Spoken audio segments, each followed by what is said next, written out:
दोस्तों, अभी तक आपने पढ़ा कि अर्जुन दिया से शादी कर लेता है और अपनी माँ से मिलाने घर पर लेकर आता है। अर्जुन के साथ दिया को देखकर अर्जुन की माँ गुस्सा हो जाती है और महिमा अर्जुन और दिया को अपने घर पर ले जाती है। अगले दिन सुबह को अर्जुन की माँ की तबीयत खराब हो जाती है और उन्हें हॉस्पिटल में एडमिट कराया जाता है और वहाँ पर सरिता जी दिया को अपनी बहू के रूप में अपना लेती हैं।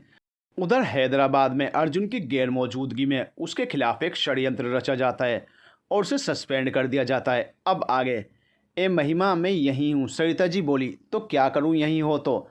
महिमा ने मुंह बनाते हुए कहा, तो अगर मेरे बेटे के लिए एक शब्द भी कहा ना, अभी कान खींच दूंगी तुम्हारे। हाँ हाँ, जिन पर जोर चल सकता हो उन्हीं को सुनाओ, उसे कुछ मत कहना जो हर टाइम सड़ा रहता है मुझ पर। अच्छा ही हुआ उससे मेरी शादी नहीं हुई, कम से कम बच तो गई ना। मुंह बनाए वो फिर बोली, महिमा तेरा बहुत हो रहा है, मैं अब तेरे कान सच में खींच दूंगी। सरिता जी दिया के साथ बेड से उतरते हुए बोली, यहाँ तो कुछ भी कहने का ज़माना ही नहीं रहा। महिमा, दिया और सरिता जी तीनों वार्ड से बाहर आ गई थी। आंटी ये बताओ, क्या आप यहाँ कोई शर्त पूरी करने आई थी? सुबह जल्दी जल्दी में आई और अब कुछ ही देर में जा रही हो। हॉस्पिटल आई हो, एटलीस्ट कुछ दिन तो बिताओ ना यहाँ पर। महिमा ने मजाक से कहा तो इस बार उसके सर पर सच में एक थप्पड़ जड़ दिया सरिता जी ने। तेरी नौटंकी कभी बंद क्यों नहीं होती? वो बोली। बिकॉज ऑन करने का बटन तो है पर ऑफ का नहीं है, वो फिर हंसते हुए बोली। तो इस बार वो दोनों भी हंस दिए। पूरा दिन आप लोग बातें करते रहना, थोड़ा तेज नहीं चल सकते क्या? अर्जुन को अपनी ही चिंता थी। दूर से उन्हें आता देख वो बोला, आ ही तो रहे हैं और उड़कर आए क्या? महिमा ने कहा। तो दिया भी हंस दी। मजाक बंद करो, अब जल्दी जल्दी चलो तुम दोनों भी। सरिता जी चलते हुए बोली, लो ये क्या बात हुई भला? हम तो आपके हिसाब से स्लो स्लो चल रहे हैं ना, और आप हमें ही सुना रही हो। महिमा बोली। तब तक तीनों गाड़ी तक पहुंचे। किसी भी बात का असर तो नहीं होता ना? सर ना में हिलाते हुए अर्जुन ने गाड़ी का डोर खोलते हुए कहा और तीनों बैठ गई। इस बार ड्राइव अर्जुन ने की। कुछ देर में घर आए तो पहले तीनों शेखावत निवास गए। सरिता जी को छोड़ा। जल्दी से सामान ले लो, अर्जुन ने दिया से कहा। अच्छे से जाना, सरिता जी बोली। तो दोनों उनका आशीर्वाद लेकर महिमा के घर को निकले। अंदर दाखिल हुए तो सामने सर पर पट्टी बांधे लीजा दिख गई, जिससे दिया डर गई। अरे लीजा, कहाँ थी तुम रात भर, और ये चोट कैसे आ गई? महिमा ने पूछा। अर्जुन भी जानना चाहता था पर फिलहाल जल्दी में था और दिया डरी हुई थी, मानो लीजा को सब पता हो। कुछ नहीं, बस रात को पार्टी करने के लिए गई थी, वहीं थोड़ी चोट आ गई, वो अर्जुन को घूरते हुए बोली। जबकि अर्जुन को कुछ भी समझ नहीं आया और वो सर झटक कर कमरे से चला गया। दिया भी जल्दी से उसी के पीछे चली गई। मौसी ने यहाँ इसलिए भेजा है ना कि तू कुछ हद तक अपनी आदतों को सुधारे, और तू मेरी गैर मौजूदगी में एक दिन भी ढंग से नहीं रह पाई और चोट लगवा ली। मैं मौसी को कॉल करके सब बता देती हूँ। महिमा लीजा पर भड़की। Sorry, I am really sorry, please तू मोम या डैड को कुछ नहीं कहेगी प्लीज़ महिमा, वन लास्ट चांस, वो आग्रह से बोली। ओके फाइन, जॉब रेस्ट कर ले, and this is last time, okay okay thank you, वो बोली और कमरे में चली गई। मैं रात को पार्क तक गया था तो रूम में कब आया? अंदर आते ही उसने दिया से पूछा। मुझे क्या पता, जब खुद गए थे तो खुद ही आए होंगे, कोई तो नहीं लाया होगा ना? नजरें चुराते हुए वो बोली। मैंने तो नहीं कहा था कि कोई लाया होगा मुझे, पर मुझे सिर्फ इतना ही याद है, मैं गया था और सुबह मेरी नींद यहाँ खुली कैसे? अर्जुन कुछ याद करते हुए बोला। अब आपको देर नहीं हो रही क्या? पहले तो बहुत कह रहे थे जल्दी चलो जल्दी करो, लेकिन अब आपको जासूसी सूझ रही है। फ्लाइट यहाँ छत पर नहीं आएगी, हमें खुद एयरपोर्ट जाना होगा। दिया आगे बढ़ते हुए बोली, एक मिनट, आज एक बार भी नजरें मिलाकर बात नहीं की तुमने मुझसे, यानी बात तो है कुछ जो तुम या तो छिपा रही हो, यह मामला ही गड़बड़ है। वो उसकी बाजू को पकड़ते हुए बोला, ऐसी कोई बात नहीं है, वो तो बस जल्दी है इसलिए कह रही हूँ। जबकि यही सवाल तो मुझे भी आपसे करना था, आप सुबह से इतने परेशान क्यों दिख रहे हैं? दिया ने उल्टा उसी से सवाल किया। कुछ नहीं, जल्दी करो अब। वो कपड़े लेकर बाथरूम चला गया। कुछ ही देर में फ्रेश होकर आया और फिर दोनों सामान लिए बाहर निकल गए। महिमा ने उन दोनों को एयरपोर्ट तक ड्रॉप किया और अलविदा कहकर निकल गई। वो लोग वेटिंग एरिया में बैठे थे और इस बार अर्जुन बस एक ही दिशा में नज़रें गड़ाए हुए बैठा था।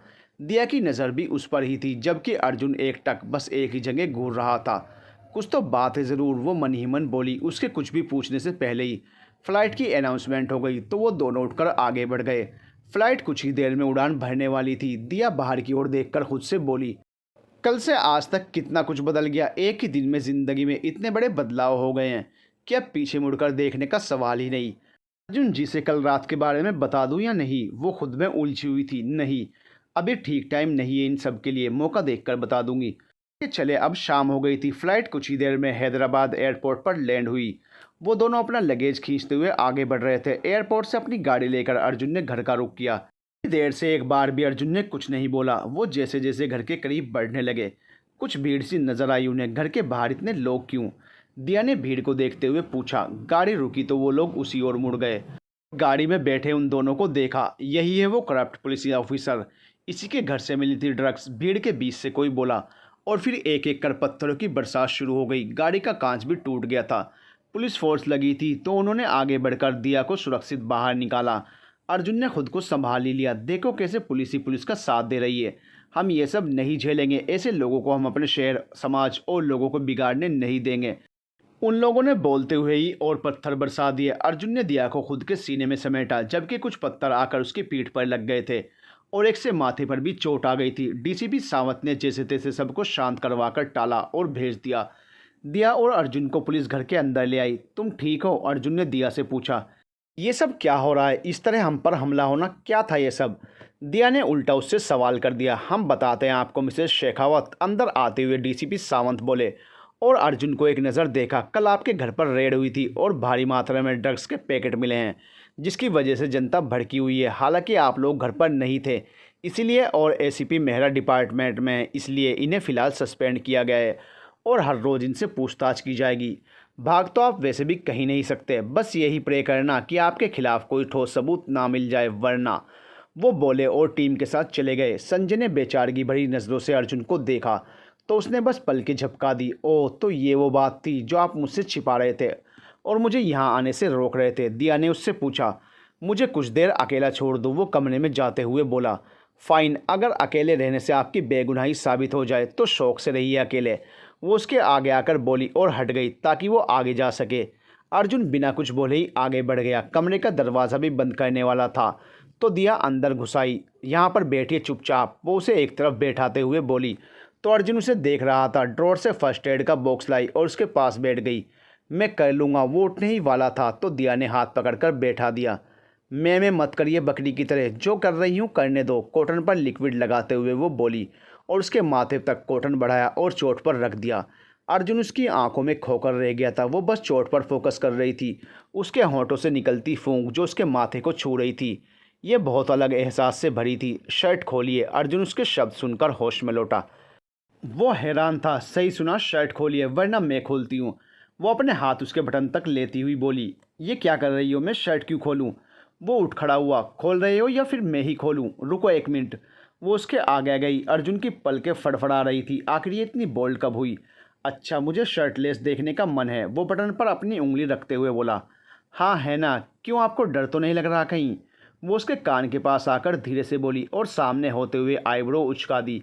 बाद में मुकरना मत, ऐसे ही देखना पड़ेगा। वो भी मूड में था। हाँ हाँ क्यों नहीं, वो फिर से बोली। अर्जुन ने शर्ट खोलकर साइड पर रख दी। अब क्या करना है? अर्जुन ने पूछा। अब आपकी इज्जत लूटनी है, दांत दिखाते हुए वो बोली। तो अर्जुन की त्योरियाँ चढ़ गई। क्या बकवास है ये? वो गुस्से से आगे बढ़ा। कोई बकवास नहीं है, सोफे पर बैठ जाइए, दवाई लगा देती हूँ, पीठ पर चोट आई है। वो बोली तो अर्जुन सोफे पर आकर बैठ गया। दिया ने उसे दवाई लगाई। उसकी उंगलियां अर्जुन की पीठ पर सरक रही थी, जिससे दर्द का तो कोई आभास नहीं हो रहा था, पर अजीब सी सरसराहट अंदर तक बढ़ रही थी। बस हो गया, छोड़ दो। वो उठते ही शर्ट पहनते हुए बोला। जाओ अब। वो फिर से बोला। क्यों जाऊँ, मैं यहीं बैठूंगी। वो सोफे पर बैठकर बोली। ज़्यादा हो रहा है अब तुम्हारा, जाकर काम करो ना अपना। क्या काम करूं? कुछ भी, बस यहाँ से कुछ पल बाहर जाओ। पर क्यों जाऊं? अब ये मेरा भी कमरा है, मैं यहाँ रह सकती हूँ अपनी मर्ज़ी से। वो सोफे पर पसर गई। कहा ना जाओ, बोला ना नहीं जाऊँगी। जितना कमज़ोर तुमने मुझे समझ रखा है उतना नहीं हूँ मैं। बस कुछ पल की शांति चाहिए मुझे, कोई गलत कदम नहीं उठाने वाला। अर्जुन ने कहा तो दिया ने नजरें फैली। जाओ अब, अर्जुन ने फिर दोहराया। तो दिया बाहर चली गई। वो मेन दरवाजे को बंद करने को आगे बढ़ी ही थी कि सामने ने गेट गार्ड को देखकर चौंक गई और उल्टे पैर ही अर्जुन के कमरे की तरफ दौड़ी। मैंने मना किया फिर भी आ गई दोबारा। वो उसकी ओर मुड़कर बोला। ये गेट गार्ड क्यों बदला है? कल जब गए थे तो पहले वाले थे ना। गेट गार्ड बदला है? हाँ, अभी मैंने बाहर देखा, वो रोज़ वाले गार्ड तो हैं ही नहीं, कोई और है वहाँ पर। दिया ने बात पूरी की तो अर्जुन बाहर की ओर दौड़ा। सच में कोई और था, पहले वाला गार्ड नहीं था वहाँ पर। यहाँ पर कब आए? अर्जुन ने उस गार्ड से पूछा। कल ही अपॉइंट किया गया हूँ मुझे सर, उसने जवाब दिया। अर्जुन वापस घर के अंदर दाखिल हुआ और डायरी लिए वो कुछ ढूंढ रहा था। क्या चाहिए? वो उसे यूं उथल पुथल मचाते देखकर बोली। ज़रूरी है, तुम्हें कुछ भी नहीं पता। उसे कुछ मिला। मेन डोर के पास आकर उसने बाइक की कीज़ ली। दरवाज़ा बंद करो, मैं कुछ देर में आया। पर चले कहाँ, वो बोल रही थी। तब तक अर्जुन बाहर निकल गया था। सर, आप कहीं नहीं जा सकते। गेट गार्ड ने रोकना चाहा। उसके हाथ अर्जुन के सीने पर थे। अर्जुन ने उसे नज़रें उठाए देखा। हिम्मत कैसे की मुझे छूने की? और किसने मना किया है? जिसने भी किया हो उससे कह देना। मुझे रोकने वाला अब तक बना नहीं कोई। उसे दूर धकेलते हुए अर्जुन बाहर आया और बाइक स्टार्ट करके निकल गया। वो एक बस्ती में जाकर रुका।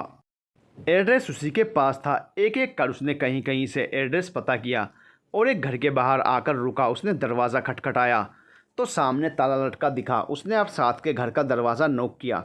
सामने से किसी आदमी ने दरवाज़ा खोला। आप बता सकते हैं किशन कहाँ गया? अर्जुन ने पूछा। वो सामने के घर वाला। उस आदमी ने कन्फर्म किया तो अर्जुन ने सर हाँ में हिलाया। शाम को ही वो गांव के लिए निकला था। हड़बड़ी में भी लग रहा था। मैंने पूछा तो उसने कहा गांव में बीवी की तबीयत ख़राब हो गई तो जल्दी में जाना पड़ेगा। उस आदमी ने बताया।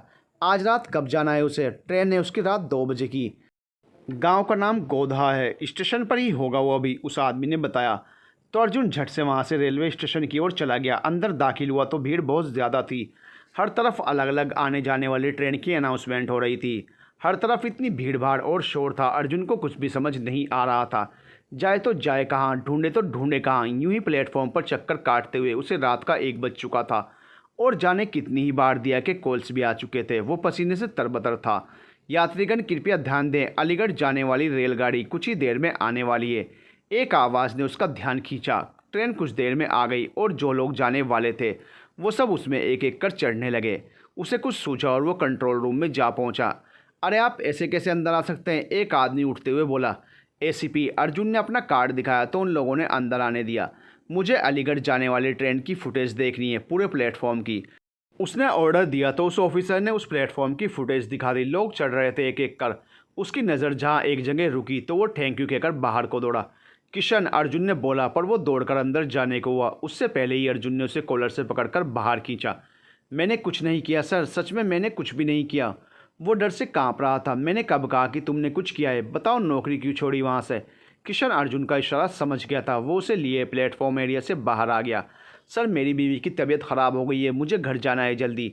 वो बोला और बैग में कुछ समेटने लगा। क्या है इस बैग में? अर्जुन ने बैग छीना और उसकी जिप खोली तो उसमें ढेर सारा कैश था। सॉरी सर, माफ़ कर दीजिए, गलती हो गई मुझसे। किसी ने मुझे पैसे दिए और कहा कि कुछ लोगों को घर में आने दो, बस कुछ घंटों के लिए। बस मुझे और कुछ नहीं मालूम। लेकिन बाद में अचानक से पुलिस आ गई तो वो सब लोग भाग गए। मैं फंस गया था वहीं पर। मैंने उनसे कह दिया कि वो सब आपका सामान है। वो फटाफट से सब कह गया। अब यही सच चलकर तुम पुलिस से कहोगे? अर्जुन ने उसे बाहर लाते हुए कहा। और कुछ ही देर में पुलिस स्टेशन जा पहुंचे। ये रहा आपका असली गुनाहगार। किशन को अंदर लाते हुए अर्जुन ने कहा। मतलब वो ड्रग्स के पैकेट इसके थे? सामने एक नया इंचार्ज बैठा था। उसने पूछा। इसे सब पता है, ये सब बताएगा। अर्जुन ने कहा। ठीक है, हम इसका स्टेटमेंट लिख लेंगे, आप जा सकते हैं।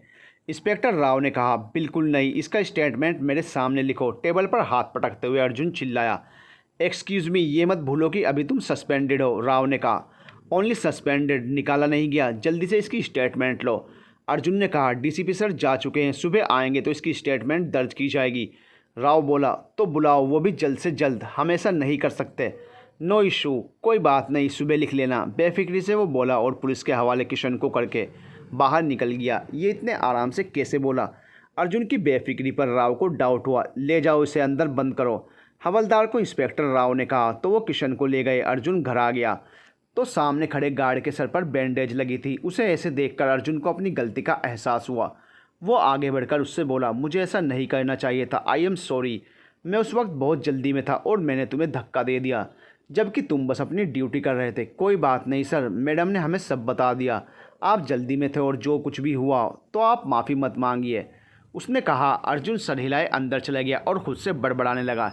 ये लड़की किसी को भी अपनी बातों में उलझा ही लेती है। हर जगह अपनी खूबसूरती का जादू बिखेरना ही है। मैं आकर मांग लेता ना माफ़ी, लेकिन नहीं, इसे खुद से सब करना है। झांसी की रानी कहीं की।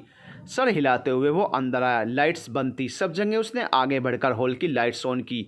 यहाँ कोई नहीं था। वो हर जगह देखते हुए उसे ढूंढने लगा। कहाँ गई है? वो हॉल, किचन, गार्डन, बालकनी, छत और दिया के कमरे में भी देख आया था, पर वो कहीं नहीं दिखी। आखिर ये झांसी की रानी गई कहाँ पर?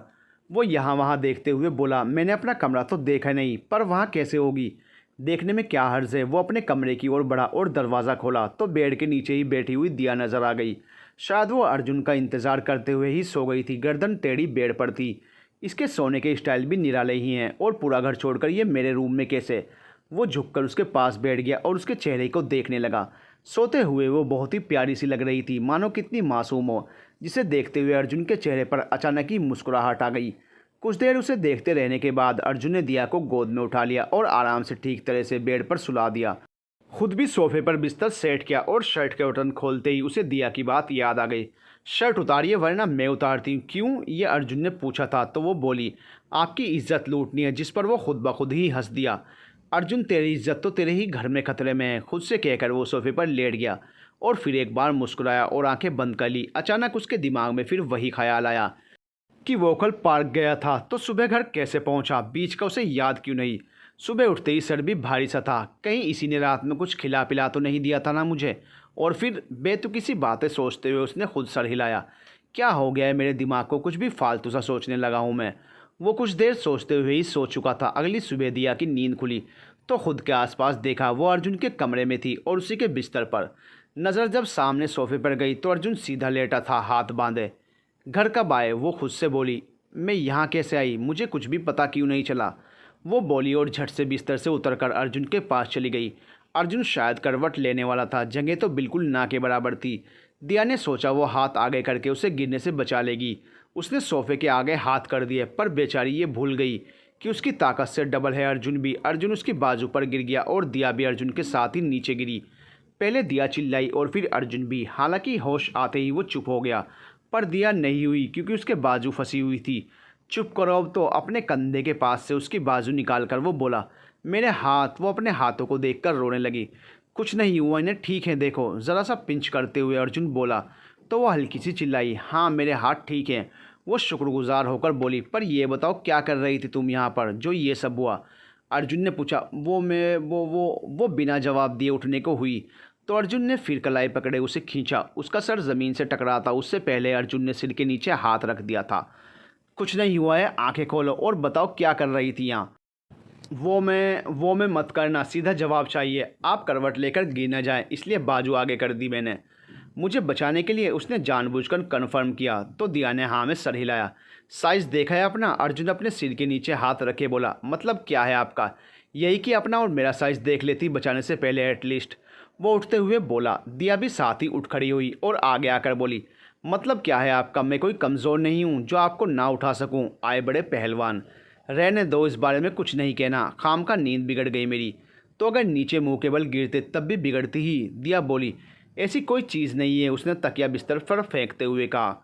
कोई फ़ायदा ही नहीं है आपसे कुछ कहने का, गिरते तभी अच्छा होता। हाँ तो अभी कौन सा नहीं गिरा? गिर तो वैसे भी गया ही, मेरे इन्हीं हाथों ने बचाया है आपको, समझे? ओह अच्छा, थैंक यू सो मच। दिया के हाथों को उसने बारी बारी से दोनों हाथ मिलाए। ये क्या पागलपन था? थैंक्स बोला मैंने तुम्हारे हाथों को, और क्या? मतलब आप मुझे कमज़ोर समझते हैं? समझना क्या है उसमें? वो साइड से निकलते हुए बोला। तो अब मैं अपनी ताकत का अंदाज़ा करवाती हूँ आपको। वो आगे आकर बोली, टाइम नहीं है मेरे पास, मुझे जाना है। वो फिर आगे बढ़ा। डर गए ना? वो हंसते हुए बोली। हाँ डर गया बस। वो अलमारी से कपड़े लेने को बढ़ा। नहीं, चाहे डरो या जो मन करे वो करो, पर मैं बता कर रहूँगी कि मैं भी बहुत ही स्ट्रांग हूँ। अच्छा वो कैसे? अर्जुन ने मुड़कर पूछा। मैं आपको उठाऊंगी। वो दोनों हाथ कमर पर रखकर बोली। रहने दो, अभी तुम्हारी उम्र नहीं हुई कि कमर तुड़वा कर बैठ जाओ। वो फिर से मुड़ गया। Don't challenge me. और रियली? वो मुड़कर बोला। Yes of course, okay then, उठाकर दिखाओ मुझे। हिला भी दिया तब भी तुम जीती। डन, यहाँ खड़े हो जाइए। वो बेड के पास आकर बोली तो अर्जुन उस तरफ को आ गया। रेडी? दिया ने पूछा। अर्जुन ने हाँ में सिर हिलाया। दिया झुकी और अर्जुन को उठाने लगी, पर वो ज़रा भी नहीं हिला। वो मन ही मन हंस रहा था। एक तरफ उसे मज़ा भी आ रहा था और दूसरी तरफ भी। उठाओ ना। चुप रहिए, उठा तो रही हूँ। वो फिर कोशिश करने लगी और सांसें काबू में करने लगी। अब फाइनल 1 2 3। दिया ने बोलते हुए अर्जुन को उठाया और हवा में उठते ही वो पीछे बेड पर जाकर गिरा। उसी के ऊपर दिया खुद भी आ गिरी। दोनों ने डर से आंखें बंद कर ली थी। दोनों की धड़कनें दोगुनी गति से धड़क रही थी। शायद डर था या फिर एक दूसरे के करीबी का असर। देखा हो गया ना? आंखें खोलते हुए वो बोली। अभी अगर हमें कुछ हो जाता तो? अकल नाम की चीज़ है कि नहीं? तुम्हारे इस फालतू के चैलेंज के चक्कर में कुछ हो गया होता तो? वो जो कुछ भी हो, जीती तो मैं हूँ ना। Shut up. हाँ हाँ, मैं जीत गई तो आपसे अब मेरी जीत बर्दाश्त नहीं हो रही ना। वो मजाक उड़ाते हुए बोली। चुप करो, मुझे गुस्सा आ रहा है तुम पर बहुत। वो तो आएगा, हार जो गए हो। वो उठने ही वाली थी, अर्जुन ने उसे एकदम करीब खींचा। वो आकर उसके ऊपर गिरी, सीने पर हाथ रख दिए थे उसने। पर अर्जुन ने ये दूरी भी पल भर में ख़त्म करके उसे पलटा और उसके होंठों से अपने होंठों को जोड़ा दिया तो मानो वहीं जम गई। वो बिना पल के झपकाए उसे देखती रही। अर्जुन सब भूल चुका था। कुछ पल की खामोशी के बाद उसने आंखें खोली तो दिया की आंखें भी बंद थी। वो झट से दूर होकर बेड से उतर गया। उसे खुद से झिझक महसूस होने लगी। I am sorry, I am really sorry, मेरा ऐसा कोई इंटेंशन नहीं था सच में। वो बिना मुड़े बोला और जल्द से जल्द कपड़े लिए बाथरूम में घुस गया। दिया को अब उसकी हालत पर हंसी आने लगी थी। वो उठकर बैठ गई और दूसरे कमरे में चली गई फ्रेश होने। अर्जुन भीगते हुए दीवार पर पंच करते हुए बोला, ये क्या किया मैंने, कैसे कर सकता हूँ मैं ये सब। क्या सोच रही होगी वो, दिस इज़ टू मच। अब नज़रें कैसे मिलाऊंगा उससे, वो बालों में हाथ फेरते हुए बोला। जब बाहर आया तो कमरा एकदम सेट था, हर चीज़ सलीके से अपनी जगह पर रखी हुई थी। दिया नहीं थी कहीं भी। वो कमरे से बाहर आया तब दिया का मैसेज दिखा फ़ोन पर। मुझे ऑफिस में अर्जेंट काम आ गया इसलिए जा रही हूँ। उसे खुद से गिल्ट हो रहा था। शायद नज़रें चुराने का कारण उसकी हरकत थी जिसकी वजह से वो चली गई बिना उसे कुछ भी कहे। अर्जुन को पुलिस स्टेशन से कॉल आ गई थी। अर्जेंसी में वो वहाँ पहुँचा तो पहले ही हंगामे शुरू हो गए थे। बाहर की भीड़ को चीरते हुए वो अंदर को दौड़ा। सर किशन, आपका गार्ड रात को मर गया। संजय आगे आकर बोला। सामने ही जेल के अंदर से उसकी लाश को स्ट्रेचर पर लग कर ले जा रहे थे। I am sorry ACP Shekhawat, हम इसका स्टेटमेंट नहीं ले पाए, उससे पहले ही इनकी मृत्यु हो गई। इंस्पेक्टर राव ने कहा। ये सब हुआ कैसे, उसने पूछा। रात में इसने कुछ खा लिया जिससे इसकी जान चली गई, इंस्पेक्टर राव ने कहा। हालांकि उसके हाव भाव पर अर्जुन को शक हो रहा था। तो अब तुम फिर से फंस चुके हो अर्जुन। अंदर आते हुए डीसीपी सर बोले। सर मैंने ये सब नहीं किया है, सिर्फ आपका इंतज़ार था, तभी रुके हुए थे सब, वरना हम रात को स्टेटमेंट ले चुके होते। अर्जुन बोला। तुम ड्यूटी पर नहीं हो, ऐसा कर नहीं सकते थे, और मैं अभी आ रहा हूँ। अब ये आदमी मर गया, मतलब सबूत भी इसी के साथ चला गया। अब अपनी बेगुनाही को कैसे साबित करोगे। डीसीपी सावंत बोले। मेरे पास एक और सबूत है सर। अर्जुन ने फ़ोन निकाला और उसकी रिकॉर्डिंग ऑन की। उसने पहले ही किशन का बयान रिकॉर्ड कर लिया था जो अब सब सुन रहे थे। डीसीपी सावंत और इंस्पेक्टर राव दोनों के होश उड़ चुके थे। उन्हें शायद इस चीज़ का अंदाज़ा नहीं था। हम कैसे मान लें कि ये सच है। हो सकता है कि तुमने उसे फोर्स करके बुलवाया हो, डीसीपी सावंत बोले। अगर मैंने उसे फोर्स किया होता तो वो यहाँ भी नहीं आता। आवाज़ की घबराहट से बेहतरीन तरीके से पता चल जाता है कि ज़बरदस्ती बुलवाया गया है। यह वो शख्स खुद से कह रहा है। आप इस ऑडियो की जांच करवा सकते हैं, उसने रिकॉर्डिंग सबमिट करते हुए कहा। सर आपको डीजीपी सर ने बुलाया, संजय ने फ़ोन रखते हुए अर्जुन को इन्फॉर्म किया। वो बाहर निकल गया। गाड़ी सीधा हेडक्वार्टर के सामने ही रोकी और वो अंदर चला गया। उसने डीजीपी को सैल्यूट किया। जवाब देते हुए उन्होंने उसे बैठने को कहा तो वो कुर्सी खींचकर उनके सामने बैठ गया। जो कुछ भी हुआ वो सब गलत था, उन्होंने कहा। मेरा इन सबसे कोई लेना देना नहीं था। मुझे यकीन है तुम पर, तुम कभी भी ऐसा नहीं कर सकते, उन्होंने कहा। सर आपने यहाँ यूँ अचानक बुलाया, मुझे ये भी नहीं पता कि आखिर असल बात क्या है, पर इतना तो समझ आ गया है कि तुम हाई कमांड के रडार पर हो, तभी ये सब हुआ तुम्हारे साथ। और आगे के लिए भी बस रेडी रहना। मुझसे जितना बन पड़ेगा उतना मैं तुम्हारी हेल्प करूँगा, लेकिन बस तुम्हें सावधान रहने की ज़रूरत है, उन्होंने उसे समझाया। मुझे अच्छे से पता है सर ये किसका काम है और क्यों किया गया ये सब, लेकिन I will try my best, उसने कहा। हम ऑल द बेस्ट, पर कभी भी हार मत मानना, उन्होंने समझाया। बिल्कुल। वो उठ खड़ा हुआ और अपना रुख बाहर को किया। गाड़ी ली और घर की ओर बढ़ गया। उसकी बेगुनाही भी साबित हो गई थी क्योंकि वो झूठी रिकॉर्डिंग नहीं थी। पूरी जांच करके पता चला था। सस्पेंशन ऑर्डर भी कैंसिल हो गया और अर्जुन ने ड्यूटी फिर से ज्वाइन कर ली।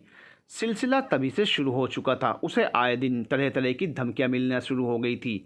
उसकी और दिया की ज़िंदगी कुछ हद तक नॉर्मल हो गई थी। हालांकि अर्जुन ने उस दिन के बाद से खुलकर बात नहीं की थी उससे। आज अर्जुन अपनी टीम के साथ फुल तैयारी करके एक जगह पर छापेमारी के लिए जा रहा था। वो जगह भी कोई आम जगह नहीं थी। मनु यानी सीएम के खास आदमी का ही एक होटल माउंट था। तुम्हें पता भी है तुम किसके बारे में बात कर रहे हो, डीसीपी सावंत भड़के। सर हमें लीड मिली है तो रेड करनी ही होगी, अर्जुन गन कवर में रखते हुए बोला। वारंट कहाँ है, इतने बड़े आदमी के यहाँ यूं ही चले जाओगे। वारंट रेडी है सर, डीजीपी सर के ऑर्डर्स हैं, इसके आगे तो कोई सवाल नहीं था डीसीपी सावंत के पास। पूरी टीम रवाना हुई थी उस होटल के लिए। 2 गाड़ियाँ थी पुलिस की, आगे वाली में अर्जुन और पीछे वाली में संजय। तभी एक मैसेज संजय के फ़ोन में आया जो अर्जुन ने भेजा था। होटल माउंट नहीं, होटल प्राइड में पहुंचो, संजय ने ड्राइवर से कहा और गाड़ी दूसरे होटल को ली। हालांकि बाकी की टीम हैरान थी। होटल में रेड हुई और वही हुआ जिसके बारे में सोचकर ही अर्जुन निकला था। बेसमेंट एरिया में ढेरों लड़कियों को बंधक बनाकर रखा गया था। सब हक्के बक्के थे। मनु को पुलिस अरेस्ट करके ले जा चुकी थी। आखिरकार मालिक जो था वहाँ का वो सीएम भी भड़क गया था। डीसीपी ने रिपोर्ट किया था उसके घर पर और साथ में इंस्पेक्टर राव ने भी। खुशी मनाते मनाते ही सब कुछ मातम में जो बदला था। तुम तो कह रहे थे वो होटल माउंट में रेड करने जा रहा है, सीएम ने डीसीपी से पूछा। हमें यही बताया था सर, डीसीपी सावंत सर झुकाए बोले। हाँ सर, डीसीपी सर बिल्कुल ठीक कह रहे हैं। उस एसीपी ने हमारे साथ बहुत बड़ा गेम खेला। इंस्पेक्टर राव ने कहा, मुझे कुछ नहीं पता, कल तक मेरा आदमी बाहर चाहिए मुझे। सीएम ने चिल्लाकर कहा, वो जल्दी बाहर होंगे, आप बेफिक्र रहिए सर। डीसीपी इंस्पेक्टर राव के साथ बाहर आ गए। सर आज तो आपने एकदम कमाल ही कर दिया, संजय ने हंसते हुए अर्जुन से कहा। ज़्यादातर टीम भी खुश थी। एक बहुत बड़ी उपलब्धि हासिल हुई थी उन्हें। अभी ये कुछ नहीं, बहुत कुछ करना बाकी है, अर्जुन ने फाइल पढ़ते हुए बोला। लेकिन सर गायब हुई सारी लड़कियां मिल गई, वो भी सही सलामत। कल तक सब अपने घर पर होंगी। जो ये सब करता था उसे भी धर दबोचा, छोटी ही सही, आखिर जीत तो है ना। हाँ सर, संजय सर सही कह रहे हैं। सारे हाँ में हाँ मिलाकर बोले। ओके, तो अब मैं क्या करूँ? फाइल टेबल पर रखकर अर्जुन ने कहा। क्यों ना आज पार्टी हो जाए, मंगल ने आइडिया दिया। रिटायर होने वाले हैं आप मंगल जी, और पार्टी चाहिए? अर्जुन ने पूछा। सर पूरी लाइफ टाइमिंग की सर्विस में एक अच्छा काम हो गया है, पार्टी तो होनी ही चाहिए ना। मना मत कीजिए। ठीक है, आज हम सब एक छोटी सी पार्टी करेंगे। अर्जुन ने फरमान सुनाया तो सब झूम उठे। सीएम रेड्डी, कमाल, इंस्पेक्टर राव और डीसीपी सावंत, सबकी नींद उड़ी हुई थी मनु की गिरफ्तारी के कारण। ये पहली सबसे बड़ी हार थी जहां उनका दांव उल्टा पड़ा था उन्हीं पर। लड़कियों की तस्करी कर उन्हें कुछ ही दिनों में पानी के जरिए श्रीलंका भेजना था, जो कि एक बहुत बड़ी डील थी। पर अब सब खाक हो गया था। इस एसीपी को उसकी औकात बताने का वक्त आ गया है, कमाल ने सीएम शेट्टी से अपना गुस्सा जाहिर करते हुए कहा। इससे पहले कि ये एक एक करके हमारे सब कामों तक पहुँचे, इसे इसके परिवार के पास पहुँचाना ही होगा, सीएम ने कहा। तो बाकी सब ने भी हामी भरी। अर्जुन और बाकी के लोग आज एक छोटे से जश्न को मनाने गए थे। सब ने मिलकर खूब इंजॉय किया। हर कोई हल्की हल्की शराब उड़ा रहा था, जबकि अर्जुन और संजय दूर बैठे उन सभी को देख रहे थे। सर आप इतने परेशान क्यों लग रहे हैं? संजय ने पूछा। कुछ नहीं, बस यूं ही। अर्जुन फिर किसी सोच में डूबा था। कोई तो बात है जो आप छिपा रहे हैं? संजय ने फिर पूछा। हमने मनु को दबोचा है, मतलब उसके साथ में कोई शांत तो नहीं रहेगा। ज़रूर वो कुछ बड़ा करने का सोच रहे होंगे, तो बस अपने और अपने परिवार की हिफाजत थोड़ा अच्छे से करना, अर्जुन ने उसके कंधे पर हाथ रखकर समझाया। सर आप चिंता मत करिए हमारी, और वैसे भी फैमिली की हिफाजत के लिए फैमिली में कोई होना भी तो चाहिए ना। संजय बोला। मतलब तुम्हारी फैमिली नहीं है सर, मैं अकेला ही रहता हूँ। मेरी फैमिली मुझसे ही शुरू और मुझ पर ही ख़त्म होती है, हंसते हुए संजय ने बताया। डोंट से दैट, मैं भी तुम्हारी ही फैमिली हूँ। ऑफ कोर्स सर, आपको मैं अपना भाई ही मानता हूँ, उसने कहा तो अर्जुन ने आगे आकर उसे गले से लगाया और पीठ थपथपा दी। अरे सर आप दोनों कौन सा भड़त मिलाप कर रहे हैं? चलिए ना एक एक ड्रिंक लीजिए, मंगल ने कहा। जो होगा वो हम मिलकर देख लेंगे, फिलहाल एंजॉय करें, अर्जुन ने संजय से बोला। तो वो भी हामी भरते हुए सभी के बीच चला गया। सब ने एक एक करके थोड़ी थोड़ी शराब पी। आई थिंक आज मौसम भी अच्छा नहीं है, इतना एंजॉयमेंट काफ़ी है, सभी को घर जाना चाहिए, अर्जुन ने कहा। तो सब ना चाहते हुए भी मान गए और एक एक करके अपने अपने घर को रवाना हुए। अर्जुन ने एकदम ना के बराबर ही पी थी। उसने सभी को घर ड्रॉप किया और आखिर में अपने घर चला गया। रात हो गई थी लेकिन अब तक दिया नहीं आई थी, शायद क्योंकि घर की लाइट्स ऑफ ही थी। दिया नहीं आई अभी तक? अर्जुन ने गाड़ी से उतरकर गार्ड से पूछा। नहीं सर, मैडम नहीं आई। मौसम हद से ज़्यादा बिगड़ गया था और बारिश बस बरसने ही वाली थी। कोई मैसेज भी नहीं छोड़ा उसने, पॉकेट से फ़ोन निकालते हुए वो बोला, पर कोई मैसेज नहीं था। अर्जुन ने गाड़ी रिवर्स करके गेट से बाहर ली और चला गया। कुछ ही देर में वो दिया के ऑफिस के बाहर था। बारिश तो झमाझम बरस रही थी। दूर ही पेड़ के नीचे खड़ी उसे दिया भी दिखी। वो शायद किसी टैक्सी या गाड़ी का वेट कर रही थी।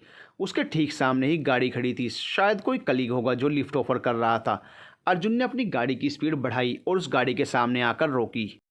थैंक यू शुभम, लेकिन मुझे लेने आ गए हैं, दिया ने अर्जुन की गाड़ी देखते हुए उससे कहा और तेज़ी से दौड़कर गाड़ी में बैठ गई। आज आपके चरण यहाँ कैसे पड़ गए? दिया सीट बेल्ट लगाते हुए बोली। यहीं से निकल रहा था तो सोचा तुम्हें ले चलूँ, उसने झूठ कहा। लेकिन रोज़ के टाइम से आज तो कितना लेट हो गई हूँ मैं, फिर आपको कैसे पता मैं यहीं हूँ? दिया ने कहा तो अर्जुन की चोरी पकड़ गई। मैं स्पेशल लेने नहीं आया था, बस यहाँ से निकलते हुए नज़र तुम पर पड़ गई तो। उसने जैसे तैसे बात संभाली। सच में या कोई और बात है? वो शंका से बोली। सच में ही। ओह अच्छा, मुझे तो लगा कि आप मुझे लेने आए। खैर इतनी अच्छी किस्मत कहाँ मेरी, वो आह भरते हुए बोली और बाहर देखने लगी। बारिश की वजह से ट्रैफिक हो गया था बहुत, मुझे भीगने का मन हो रहा है। वो खिड़की से हाथ बाहर निकल कर हथेली में पानी भरते हुए बोली। पागलों जैसी हरकत बंद करो और हाथ अंदर करो, मुझे बरसात बहुत पसंद है। ये बेमौसम की बरसात है, बीमार होने का डर रहेगा, चुपचाप हाथ अंदर रखो। नहीं, मुझे भीगना है और बीमार हो गई तो हो जाने दो। वो झट से बाहर निकल गई। ये लड़की ना, दिया रुको, वो आवाज़ देता रहा पर तब तक वो दूर जा चुकी थी। बारिश को एंजॉय करने के लिए अर्जुन ने गाड़ी एक तरफ की ताकि बाकी की गाड़ियाँ निकल सकें और गाड़ी के अंदर से ही उसे भीगते हुए देखने लगा। वो सब कुछ भूलकर बस एंजॉय करने में मगन थी। उसे ये तक होश नहीं थी कि वो इस वक्त सड़क के बीच खड़ी है। उसे ऐसे झूमते देख अर्जुन के चेहरे पर मुस्कुराहट आ चुकी थी। जल्दी अपने जज्बातों को तुम्हारे सामने रखूंगा, लेकिन पता नहीं क्यों मुझसे ये काम हो ही नहीं पाता, वो खुद से बोला। अरे अर्जुन जी आइए ना, आप भी क्या ऐसे सूखे सूखे बैठे हुए हैं? मैं यहीं ठीक हूँ, तुम्हारे जैसा ब्रेक नहीं हुआ अभी तक, वो सर हिलाते हुए बोला। अच्छा जी, मुझे क्रैक बोला, अभी बताती हूँ। वो गाड़ी के करीब आ गई और दरवाज़ा खोल अर्जुन को हाथ पकड़कर बाहर निकालना चाहा। है छोड़ो मुझे, ये क्या कर रही हो? मैं भीगना नहीं चाहता। वो हाथ छुड़ाना चाहता था पर अब तो आपको भीगना ही पड़ेगा, और ये बात तो अच्छे से पता होगी आपको कि जिस काम को करने के लिए मुझे कोई मना करे मैं करती वही हूँ। तो जल्दी से चलो बाहर आओ, मैंने कहा ना मुझे नहीं भीगना। भीगना ही पड़ेगा। उसने एकदम से अर्जुन को बाहर खींचा। अर्जुन भी भीग चुका था। ये लो, अब ऐसे हाथ में पानी इकट्ठा करके हवा में उछालो, वो बोली। इससे क्या होगा? उसने पूछा। मज़ा आएगा और क्या। आपका कुछ नहीं हो सकता, एकदम एलियन ही हो, चलो करो अब, वो फिर बोली। तो अर्जुन ने पानी दिया पर उछाला। पानी था या पत्थर, ऐसे कौन मारता है? ठीक से नहीं कर सकते यूँ नाजुक तरीके से? वो माथे को रगड़ते हुए बोली। मुझसे नहीं होगा ये सब, और बहुत हो गया भीगना, मुझे ये गीले कपड़े इरिटेट लगते हैं। चलो अब जल्दी से घर चलो वरना बीमार हो जाओगी, वो उसका हाथ पकड़ कर ले जाते हुए बोला। इस बार जब माँ का फ़ोन आएगा ना तो उनसे कहूँगी कि सच में आप मेरी एक भी बात नहीं सुनते, वो मुंह बनाकर बोली और आगे बढ़ गई। शौक से बता देना, वो सर हिलाकर आगे बढ़ गया। दिया गाड़ी में बैठ गई और दूसरी ओर अर्जुन भी आ बैठा। देखा, पूरी सीट भी गीली हो गई तुम्हारी वजह से, अर्जुन बोला। ठीक है उतर जाती हूँ, नहीं होगी सीट गीली फिर तो। वो बाहर जाने को ही तो अर्जुन ने कलाई पकड़कर रोका। बैठी रहो चुपचाप, वो उसके चेहरे को देखते हुए बोला जिस पर पानी की बूंदें टपकते हुए गले तक आ रही थी। होंठ भी एकदम भीग गए थे। अर्जुन की नज़र उसके होंठों पर रुक गई। गला खुश्क होने लगा। वो धीमे धीमे आगे बढ़ गया तो दिया पीछे सीट से टिक गई। कंप्लेन करोगी मेरी? करूँगी ना, क्यों नहीं करूँगी। ठीक है फिर एक ही बार सारी शिकायत कर देना, वो उसके होंठों पर अपने होंठ रखने से पहले बोला। अब सारी शिकायत एक साथ कर देना, वो दूर होकर बोला। तो दिया बाहर की ओर मुड़ गई। इसके आगे कुछ बात नहीं हुई और कुछ देर में वो घर पहुँचे। अरे सर, आप फिर से कहाँ चले गए थे? गार्ड बोलने को हुआ तो अर्जुन ने उसे घूरा। दिया घर के अंदर चली गई और फिर पीछे ही अर्जुन भी। कपड़े बदलकर दोनों ही आए और डिनर करने लगे। कल से तुम ऑफिस नहीं जाओगी, अर्जुन ने खाना खाते हुए जब कहा तो दिया का खाना अटक गया। लेकिन क्यों? वो बोली। ये लो, कल से तुम इन सब जगह पर जाओगी, उसने 3-4 तरह के कार्ड्स आगे बढ़ाते हुए। ये सब क्या है? देख लो, कराटे, मार्शल आर्ट्स, शूटिंग और हॉर्स राइडिंग, ये सब क्यों? वो कार्ड्स बढ़ते हुए बोली। हर बार कोई बचा नहीं आए ऐसा ज़रूरी तो नहीं, हर शख्स को अपनी प्रोटेक्शन खुद करनी आनी चाहिए। बाकी सब तो ठीक है, पर यह हॉर्स राइडिंग क्यों? वो हंसते हुए बोली। उस वक्त ज़रूरत ना हो मतलब ये नहीं होता कि उसकी ज़रूरत कभी पड़ेगी ही नहीं। सीखा हुआ कभी वेस्ट नहीं जाता, चाहे कभी काम आए या नहीं। पर ज़रूरत ही क्या है इन सब की? मैं रहूँ ना रहूँ, खुद की रक्षा तुम खुद कर सको, मैं बस यही चाहता हूँ, वो बोला। तो दिया ने उसे गुस्से से घूरा। घूर क्यों रही हो? कुछ नहीं, उसने नज़रें फेर ली। तो ठीक है, कल से तुम जा रही हो इन सब क्लासेस में, एंड डेट्स फाइनल। क्यों मानूं मैं आपकी बात? वो इतराते हुए बोली। बिकॉज मैं कह रहा हूँ, अर्जुन ने भी वैसे ही जवाब दिया। और अगर मैं ना मानूँ तो? वो फिर से बोली। वो रहा दरवाज़ा, निकल जाओ बाहर, अर्जुन ने कहा। तो दिया का मुंह खुल गया। आप ऐसे कैसे कह सकते हैं मुझे? ठीक है मैं चली ही जाती हूँ, वो उठते हुए बोली। हाँ जाओ ना, आजकल तो वैसे भी अकेली लड़की दिखनी चाहिए बाहर किसी को, और उसे वो अपना शिकार बनाने को तैयार रहते हैं। जाओ, रुको मत, बाहर निकलोगी तभी तुम्हें अंदाज़ा होगा मेरे कहे हुए का, तब जाकर तुम इन सब का मतलब समझोगी, अर्जुन खड़े होकर बोला। पर आप कहीं थोड़े ही जा रहे हैं जो मैं ये सब सीखूं? मतलब हर बार मर्द ही बचाने आए क्या? तुम खुद अपनी रक्षा करना सीखो। अगर आत्मनिर्भर बन रही हो तो आत्मरक्षक भी बनो, फिर तुम्हें किसी भी मर्द की ज़रूरत ही नहीं महसूस होगी। उम्मीद है जो मैंने कहा वो तुम समझ रही हो। तो मेरा काम उसे करने की ज़रूरत नहीं, यहाँ ये क्लासेस अटेंड करोगी या फिर ऑफिस, इसलिए बस अभी जो मैंने कहा उस पर फोकस रखो। अर्जुन ने उसके कंधे पर हाथ रखते हुए कहा, आज मुझे बहुत अजीब सी फीलिंग आ रही है, घबराहट हो रही है, खासकर आपकी बातों से। वो सर झुकाए बोली, ऐसा कुछ नहीं होगा, हम दोनों हैं ना एक दूसरे के साथ। मैंने तो बस ऐसे ही कहा ताकि तुम्हें कभी भी मेरी ज़रूरत ना हो। जब भी कोई मुसीबत आए तो तुम डटकर खुद से सामना करो, और इतना तो मुझे मालूम है तुम बहुत स्ट्रांग हो। अर्जुन ने उसे समझाया। सच में झूठ तो नहीं बोल रहे? बिल्कुल भी नहीं, पर पता नहीं क्यों आज मन सच में बहुत अशांत है, अजीब सी फीलिंग हो रही है। दिया घबराते हुए बोली, लगता है मेरी बातों से घबरा गई। घबराने जैसा कुछ नहीं, सब अच्छा ही होगा। अब बहुत देर हो गई है, हमें सोना चाहिए। ओके, अर्जुन ने उसे अंदर आने दिया। तुम बेड पर सो जाओ, मैं सोफे पर सो जाऊंगा। वो बेड से पिल्लो लेते हुए बोला, आप भी यहीं नहीं सो सकते क्या? वो बड़े प्यार से बोली। पर अर्जुन को हैरानी हुई, नहीं क्यों लेकिन? प्लीज़ अर्जुन जी प्लीज़, हम दूरी बनाकर सो जाएंगे प्लीज़। ठीक है, वो पिल्लो बेड पर फेंक कर बोला और आकर दूसरी ओर लेट गया। सो जाओ अब, उसने करवट ले ली। आप प्लीज़ मेरी तरफ नहीं मुड़ सकते क्या? अजीब ज़बरदस्ती कर रही हो तुम तो। सो जाओ और सोने दो। वो मुड़कर बोला, मैं अपने ही कमरे में चली जाती हूँ। वो उठकर जाते हुए बोली, अच्छा ठीक है, मुड़ गया इस ओर, सो जाओ अब। अर्जुन को उसकी हरकतों से हैरानी हो रही थी, पर शायद वो सचमुच घबराई थी, इसलिए ये सब हो रहा था। दिया ने पहले आंखें बंद कर ली, फिर एक बार नज़र ऊपर कर अर्जुन को देखा जो सो गया था। उसके और करीब होकर वो भी सो गई। अगली सुबह अर्जुन की नींद पहले खुली थी। उसने खुद को दिया के एकदम करीब पाया। वो उसके सीने में सर छिपाए सोई थी। उसने आगे बढ़कर उसके माथे को अपने लबों से छुआ। दिया कसमसाई तो अर्जुन ने झट से आंखें बंद कर ली। दिया जाग गई थी। उसने देखा अर्जुन का हाथ उसी के ऊपर था, पर उस पर ध्यान न देकर उसने अपना हाथ ऊपर किया और अपनी उंगलियों को उसके चेहरे पर फिराने लगी। उसकी इस हरकत से अर्जुन ने खुद को काबू कर लिया था। उसकी धड़कनें बेतहाशा धड़क रही थी, मानो अभी दिल उछलकर बाहर गिर जाएगा। गले से हल्की आवाज़ करते हुए उसने मुड़ना चाहा तो दिया भी अलर्ट हो गई और झट से उठकर बैठ गई। उठकर वो बाथरूम चली गई और एक एक कर दोनों तैयार होकर बाहर आ गए। अच्छे से सब सीखना, शुरू में थोड़ा हेक्टिक लगेगा पर फिर हो जाएगा, अर्जुन ने उसे अच्छे से समझाया। वो बस इतना बोली। दोनों घर से निकले। अर्जुन ने उसे उसकी पहली क्लास में छोड़ा और फिर पुलिस स्टेशन चला गया। मनु को कड़ी सुरक्षा में रखा गया था ताकि हर बार की तरह इस बार वो भी दम ना तोड़ दे। आज अर्जुन उससे खुद के तरीके से पूछताछ करने वाला था। वो रात भर पहरे में था, ना कुछ खाने को दिया था ना पीने को। सामने की कुर्सी पर आकर अर्जुन बैठा और उसकी ओर चाय सरकाई। पी लो, रात से ना कुछ खाया ना पिया। मुझे नहीं चाहिए। हाथ मारकर मनु ने गिलास को ज़मीन पर फेंक दिया। इट्स ओके, सीधे सीधे मना कर देते, ऐसे वेस्टेज क्यों किया? तूने मुझे पकड़कर बिल्कुल ठीक नहीं किया एसीपी, और मुझसे कुछ उगलवा भी नहीं पाएगा। इतना कॉन्फिडेंस है खुद पर, wow, I am impressed, Arjun ने कहा। इतना इतरा किस खुशी में रहा है? तू कौन सा बचेगा मुझे पकड़कर? गलती की है तूने, बहुत बड़ी गलती। मनु से उकसा रहा था। मैंने तेरे बेटे को मारा, कोई कुछ कर पाया क्या? नहीं ना। फिर तुम्हारे उस खबरी भुवन, सॉरी इंस्पेक्टर भुवन को कोई कुछ कर पाया? नहीं ना।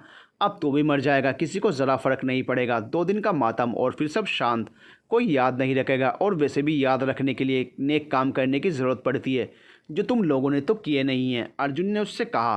तो तू कौन सा बच जाएगा? अगर मैं नहीं रहा तो भी तू जिंदा नहीं बचेगा। मुझे मेरे मरने का बिल्कुल भी अफसोस नहीं होगा, क्योंकि तब दिल को एक सुकून होगा कि हाँ, सारी गंदगी को साफ करके ही मरा हूँ। अर्जुन ने नज़रें मिलाते हुए कहा, खैर अब तो बहुत हो गई बात है। मैंने तुझसे बात करके यह डिसाइड किया है कि मैं तुझे छोड़ रहा हूँ। अर्जुन ने फिर से कहा तो मनु के होश उड़ गए। क्या तू मुझे ऐसे ही छोड़ देगा? वो हैरानी से बोला। हाँ। वो बेफिक्री से बोला। लेकिन क्यों? मैंने तो ना कुछ बताया, तूने ना कुछ पूछा। ऐसे कैसे? क्योंकि मुझे सब कुछ पता चल गया है। तूने खुद ही तो सब कबूल लिया। कब? मैंने कब कुछ बताया? वो बौखला गया। अब तुझे रिपीट करके क्या करूं? छोड़ना, जो पता चलना था चल गया, अब तो आज़ाद है। मंगल जी उसे बाहर तक छोड़ दीजिए, अर्जुन ने कहा तो उसकी हड़कड़ी खोल दी गई और उसे जाने दिया गया। मनु बस असमंजस में था। उसी ने सच बताया और उसे ही नहीं पता। खैर, आज़ाद हुआ ये ज़रूरी था। सर, आपने उसे जाने दिया, लेकिन क्यों? सब ने एक के बाद एक सवाल किया। अर्जुन, तुमने मनु को आज़ाद कैसे कर दिया? अंदर आते ही डीसीपी सावंत ने कहा। क्योंकि उन्होंने जाते हुए उसे देख लिया। सर, उसने सब सच बता दिया है। इस सब में उसका तो कोई रोल ही नहीं था। अब हम तैयारी करेंगे उन्हें पकड़ने की, जो ये सब करते हैं। किसका नाम लिया उसने? डीसीपी सावंत ने पूछा। लिया है सर, कुछ बड़े बड़े लोगों का नाम। बस उन्हें पकड़ने की तैयारी करनी है। उम्मीद है आप साथ देंगे ना? अर्जुन ने दोबारा पूछा। हाँ हाँ बिल्कुल, जो जो भी इन सब के पीछे होंगे, मैं उन्हें सलाखों के पीछे देखना चाहता हूँ। तुम काम करो। डीसीपी पसीना पोंछते हुए बाहर निकल गए। सर, ये सब क्या खेल है? कुछ समझ नहीं आ रहा। आपने पहले उस मनु को कितनी मुश्किल से पकड़ा था और उसे छोड़ दिया। और अब क्या सोच रहे हैं, कुछ बताते भी नहीं। संजय खुद हैरान था, आखिर माजरा क्या है। देखो, कुछ खेल बल से नहीं बुद्धि से जीते जाते हैं। पर कुछ ही देर में एक न्यूज़ आएगी। अर्जुन टेबल के सपोर्ट से खड़ा होकर बोला। कौन सी न्यूज़ सर? संजय का सवाल था। ये बताओ कि यहाँ से सीएम सर के घर की दूरी कितनी देर में तय की जा सकती है? उसने घड़ी देखते हुए पूछा। ऑलमोस्ट 30 मिनट्स, और ट्रैफिक मिला तो 45 मिनट्स। संजय ने जवाब दिया। नहीं, इस वक्त चाहे कोई भी रोड़ा हो रास्ते में, वो सीधा वहाँ पहुँचेगा, वो भी कम से कम टाइम में उसके हिसाब से। अगले 1 घंटे में तुम्हें मनु के एक्सीडेंट की न्यूज़ मिल जाएगी। वापस अपने कैबिन की तरफ जाते हुए वो बोला। पर सर, आप इतने श्योर कैसे हैं? जस्ट वेट, जब ये एक्सीडेंट की न्यूज़ आएगी तब तुम्हें सारा का सारा खेल समझा दूंगा। तब तक चाय लाओ मेरे लिए। अर्जुन कुर्सी पर बैठते हुए बोला। संजय और बाकी सब भी कन्फ्यूज़न में बाहर चले गए। दूसरी तरफ मनु जैसे तैसे करके फुल स्पीड से 25 मिनट के अंदर ही सीएम के घर आ गया। उसे देख सब हैरान थे, सिवाय सीएम और कमाल के। बॉस, उस पुलिस वाले ने यूं ही छोड़ दिया मुझे, वो अंदर आते हुए बोला। आपने उसे बताया नहीं? उसने बैठते हुए कहा। क्या क्या सच बता कर आया तूने? सीएम शेट्टी का सवाल था। यह उसने कुछ पूछा हो तभी ना। पता नहीं क्या बहकी बहकी सी बातें कर रहा था। तेरे शब्दों से सच्चाई पकड़ ली मैंने, और ना जाने क्या क्या। हंसते हुए मनु ने बोला। डीसीपी तो कह रहा है सब सच बता दिया तूने। कमाल बोला। अरे सच में विश्वास कर, मेरा कुछ भी नहीं बताया है मैंने। उसने तुझे आने क्यों दिया? पता नहीं, पर हमें पता है तू सब सच बता कर आया ना, तभी तो तुझे जाने दिया। सारा ठीक है ना? मेरे सर पर जो फोड़ा है। सीएम चिल्लाया। ऐसा नहीं है, वो बोला। तूने सारा सच बताकर मेरे साथ गद्दारी की है। वो फिर भड़का। मैंने ऐसा कुछ भी नहीं किया, कुछ नहीं किया। तभी वो एसीपी डीजीपी के पास जाकर सब ठिकाने पर छापेमारी करने वाला है। सीएम चिल्लाया। वो झूठ कह रहा है, मैंने ऐसा कुछ नहीं बताया। पकड़ लो इसे और कहीं दूर ले जाकर मार दो, लाश फेंक देना और उसे एक्सीडेंट बताना। उसने अपने आदमियों से कहा। नहीं बॉस, ऐसा मत करिए, मैं सच कह रहा हूँ। जबकि उस एसीपी ने मेरे बेटे को मारा, आपके साले को मारा था। बॉस, वो बोल रहा था, तब तक बाकी के आदमी उसे पकड़ चुके थे। मनु भी मंझा हुआ गुंडा ही था, हाथ कैसे आ जाता। उन सबको मारकर वो बाहर को दौड़ा। कमाल ने एक गोली उस पर चलाई, पर वो दूसरी दिशा में जाकर लग गई। वो दौड़ता हुआ सड़कों पर जा रहा था। पीछे उसी के गुंडे उसके खिलाफ जीप में आ रहे थे, उसे मारने के लिए। ट्रैफिक बहुत बढ़ रहा था। वो उन गाड़ियों के बीच जा छिपा। गाड़ियाँ चल पड़ी तो वह फिर बचने को दौड़ा और सामने से आ रही गाड़ी से टकराकर उड़ता हुआ ज़मीन पर आ गिरा। गाड़ी रुकी नहीं, ऊपर से निकल गई और मनु ने वहीं पर दम तोड़ दिया। जीप में बैठे एक आदमी ने कॉल करके सामने मौत की कन्फर्मेशन दे दी। भीड़ इकट्ठा होना शुरू हो गई और तभी संजय दौड़ता हुआ अर्जुन के केबिन में आया। सर, मनु का एक्सीडेंट हो गया और वो मर गया ना? अर्जुन ने गर्दन ऊपर की। हाँ सर, वो सच में मर गया। लेकिन इतनी सटीक भविष्यवाणी कैसे? गुंडों के बीच ना एक चीज़ बिल्कुल नहीं होती, वो है विश्वास, जिसे तोड़ो और सब खेल ख़त्म। ऐसा ही इनके केस में हुआ। हम उस मनु से सब पूछते, उसे कोर्ट में पेश करते, रिमांड मिलती, उसे मारते, सच उगलवाते, वो बिल्कुल नहीं बताता। और आज नहीं तो कल वो डेफिनेटली छूट जाता और ये सिलसिला दोबारा शुरू हो जाता। इसलिए हमारे यहाँ के जो मिले हुए लोग हैं, उन्होंने ये खबर ऊपर तक पहुँचाई कि उसने हमेशा सच बता दिया। बस फिर क्या था, बाकी का काम बिना किए ही हो गया। अर्जुन बोलकर बाहर निकल गया। सच में सर, आपने तो बहुत दूर की सोच ली। सोचनी पड़ती है संजय, जब सामने वाला शेर हो तो हमें सवा शेर बनना पड़ता है। खैर, अब वो झूठे आंसू बहाने आएगा। चलो, हमें भी चलना चाहिए हॉस्पिटल में। मनु की लाश आ गई, जहाँ उसे मृत घोषित कर दिया गया। सीएम और बाकी सब ने झूठे आंसू बहाए और उसके कातिल को पकड़ने को कहा। दिन बीतते गए और शायद किसी अच्छे मौके की तलाश थी उन्हें। दिया और अर्जुन दोनों की बढ़ती नज़दीकों को देखते हुए उन्हें ये तो अच्छे से पता चल गया था कि अब अर्जुन की एकमात्र कमज़ोरी बस दिया है। दिया को सब चीज़ें सीखते हुए वक्त हो गया था। आज दिया क्लासेस के ख़त्म होते जब बाहर आई तो उसे कोई गाड़ी नहीं मिल रही थी, जिसके कारण वो आगे पैदल पैदल जा रही थी। पर जो गाड़ी उसके पीछे थी, उससे निकले गुंडों ने उसे धर दबोचा। वो उसे लेकर सीएम के फार्म हाउस में पहुंचे, जहां कितनी अजीबोगरीब किस्म की पार्टी चल रही थी। शराब पी रहे थे सब लोग और शायद हर किसी के साथ कोई ना कोई लड़की तो थी ही। दिया की आंखों में भी पट्टी थी, हाथ भी बंधे थे और मुंह भी। अंदर आते ही उसकी आंखों की पट्टी पहले हटाई एसीपी की बीवी। सीएम ने शराब पीते हुए कहा, लेकर जाओ इसे ऊपर के कमरे में, आ रहे हैं हम भी। बेशर्मी से वो फिर बोला तो दिया इस बार झटपटाने लगी। वो उसे लेकर गए और कमरे में छोड़ दिया। वो दिया भी हार मानने वालों में से नहीं थी, हर करतब से वाकिफ़ थी, कुछ सीखे भी थी और शायद अब उन्हें आजमाने का वक्त भी था। उसने एक एक कर उन गुंडों को धूल चटा दी, पर ज़्यादा देर तक नहीं। इस बार जब वो हाथ आई तो उन्होंने उसे बेड़ियों से बांध कर रखा। अब करना करतब अपने, बोलकर वो बाहर चले गए। दिया ज़मीन पर बैठी बस उसे घूरती रह गई। हाथ बंधे थे, पैर भी बेड़ी की जकड़न में थे। हमेशा कोई मर्द ही बचाने आए, ऐसा ज़रूरी है क्या? ये शब्द अर्जुन के थे जो उसके कानों में गूंज रहे थे।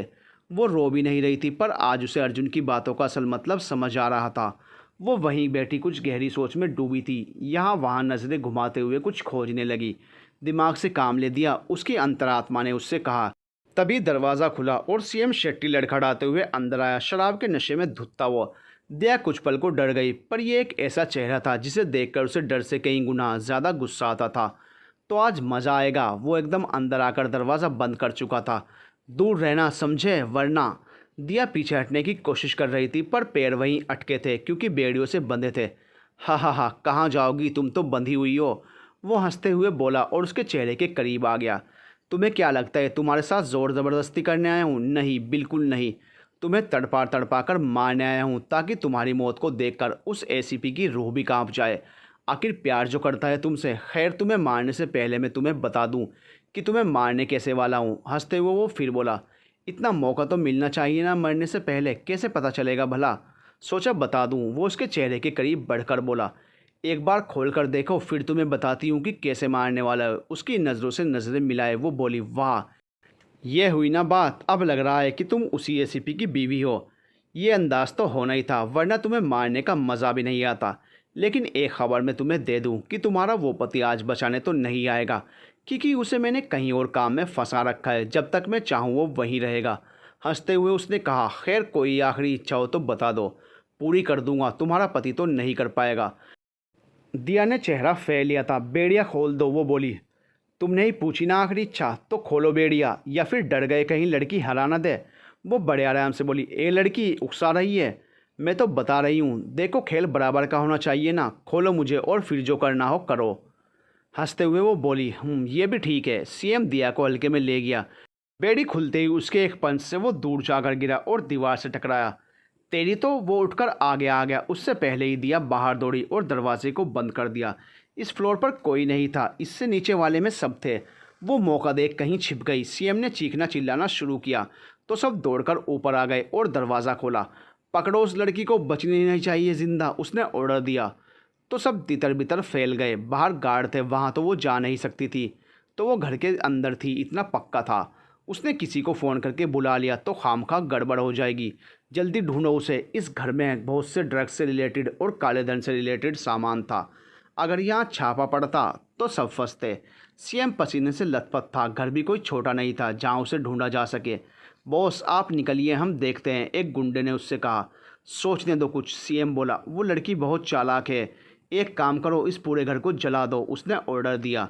लेकिन बॉस सामान का क्या? सामान नीचे बेसमेंट में है, किसी को पता नहीं चलेगा। इस बंगले को जला दो, वो लड़की भी खुद ब खुद सामने आ जाएगी। गैस स्टोव को खुला छोड़कर हर ओर पेट्रोल और फिर आग लगाकर उन सब ने चिल्लाना शुरू कर दिया, आग आग, भागो। जो जहाँ था सब भागने लगे। आग ने तेज़ी पकड़ ली थी। जरा सी आग भीषण होती जा रही थी। तभी किचन में 2-3 सिलेंडर ब्लास्ट हुए। जितने लोग थे वो बहुत दूर जा चुके थे। सीएम को गार्ड्स बचाकर बहुत दूर ले गए थे। उसने सभी जगह देखा, लेकिन कहीं भी उसे दिया नहीं दिखी। ख़त्म। हंसते हुए वो बोला, सब जगह यह खबर फैल गई थी कि सीएम के फार्म हाउस पर पार्टी के दौरान ब्लास्ट हो गए। हालांकि वो सुरक्षित है। न्यूज़ चाहिए थी तो बस दिया की मौत की। कुछ लोग अंदर भी रह गए थे जिनकी लाशें बुरी तरह जल गई थी। यहाँ हेडक्वार्टर में हाई कमांड की मीटिंग स्थगित हुई और फोर्स दुर्घटना स्थल पर आ गई। आग पर काबू करने की कोशिश करने लगे और लाशें बाहर भी निकाली गई। कुछ लोग बुरी तरह जल गए, चेहरा भी नहीं पहचाना गया, और कुछ लोग थोड़े बहुत जलकर मरे थे। सर मिसेस दिया शेखावत की बॉडी मिली है हमें। इंस्पेक्टर राव की ड्यूटी थी। लाश की शिनाख्त कर उसने अर्जुन को कॉल लगाई थी। वाट रबिश, कुछ भी बकवास करने से पहले 100 बार सोचना, वरना मैं सब भूल जाऊंगा। वो ड्राइव करते हुए चिल्लाया। सर आईडी कार्ड बरामद हुआ है लाश के पास, इंस्पेक्टर राव कह रहा था। मैं पहुंचता हूं, वो लड़खड़ाई हुई आवाज़ से बोला। कुछ देर में फ़ोन पर उस जली हुई लाश की तस्वीर भेजी। लाश ज़्यादा नहीं जली थी। गले में वही मंगलसूत्र था जो अर्जुन ने उसे पहनाया था मंदिर में। कपड़े वही थे जो आज सुबह वो पहनकर निकली थी। तस्वीर देखकर ही होश उड़ गए थे उसके। अर्जुन ड्राइव करके बस जैसे तैसे वहाँ पहुँचना चाहता था। उसकी आंखों में बेतहाशा आंसू थे। दिल घबरा रहा था, जैसा ये सब दिख रहा है वो सब सच ना हो। अंदर तक टूटा हुआ महसूस हो रहा था उसे। इतने वक्त से साथ थे, एहसास थे, प्यार था, पर कभी बयान ही नहीं किया था उसने। और अगर ये सब सच हुआ तो वो कभी बयान कर भी नहीं पाएगा, क्योंकि वो अब उससे बहुत दूर जा चुकी थी, इस दुनिया में नहीं रही थी वो। उसका ध्यान ड्राइविंग पर था ही नहीं। गाड़ी स्पीड की वजह से नियंत्रण से बाहर हुई और बैलेंस बिगड़कर गाड़ी डिवाइडर से टकराकर हवा में उड़कर दूसरे किनारे पलटकर गिर गई। गाड़ी के परखच्चे उड़ गए और अफरा तफरी सी मच गई। चीखों का शोर हो गया, गाड़ियां रुक गई। सामने से एक आदमी ने आकर शायद जांचने की कोशिश की और ज़ोर से चिल्लाया, ये लड़का तो मर गया है। अगली सुबह तक ये खबर हर जगह फैल गई थी। एसीपी शेखावत अब इस दुनिया में नहीं रहे। To be continued. दोस्तों, क्या सच में अर्जुन इस दुनिया से जा चुका था, या आगे चलकर ये कहानी कोई और मोड़ लेगी? जानने के लिए देखते रहिए डेंजरस इश्क।